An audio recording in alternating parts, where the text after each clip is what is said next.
I can remember as a kid seeing things like this. A baseball player hit a ball that left the bat at a speed of 85 feet per second. What does that mean? How fast is 85 feet per second? I know like how fast I can walk, about 4 miles an hour if I'm going pretty good. I know how fast a car goes, 60, 70, depends who's driving. But what does 85 feet per second mean? It's not very accessible. So we're going to look at the factor analysis method of changing one rate into another to help us make more sense out of things like this. I'm going to start out with what's given. So I have 85 feet per second. And if you think about that for a minute, that means in 1 second I'm going a distance of 85 feet.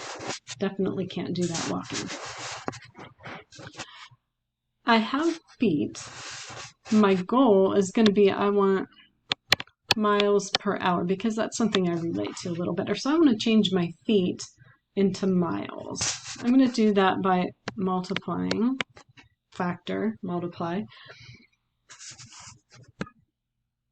I have feet.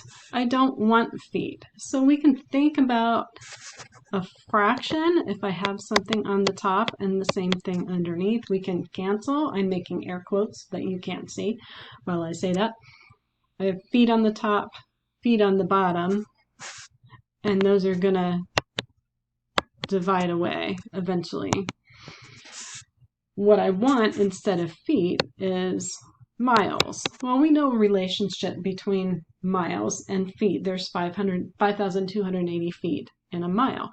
So we're going to put this so that it says that there's 5,280 feet in 1 mile.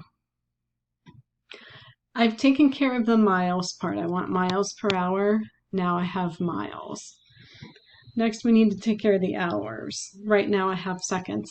You might know off the top of your head how many seconds are in an hour. I'm going to go ahead and do this in 2 steps. I know that there's 60 seconds in a minute. I want to have my time units in the denominator. So I'm going to go from seconds that I already have to minutes that I want.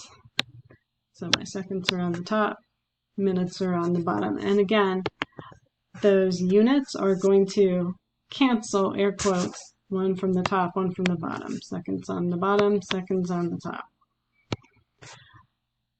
Now, let's see, there are 60 seconds in a minute. So I need this to say that. 60 seconds, oops, heaven forbid I have the wrong color. 60 seconds in 1 minute. There aren't 60 minutes in 1 second. That doesn't make sense. So we make sure we put the number so that it makes sense. Now I need to go from minutes to hours. So I need one more factor. I know there's 60 minutes in an hour. I want my hours to be in the denominator. So there they are, hours. My minutes are going to go on the top. I know there's 60 minutes to make 1 hour. So there's 60 minutes.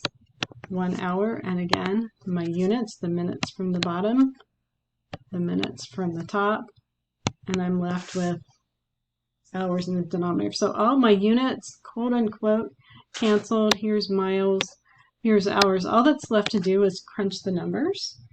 If you have a calculator, we can do those.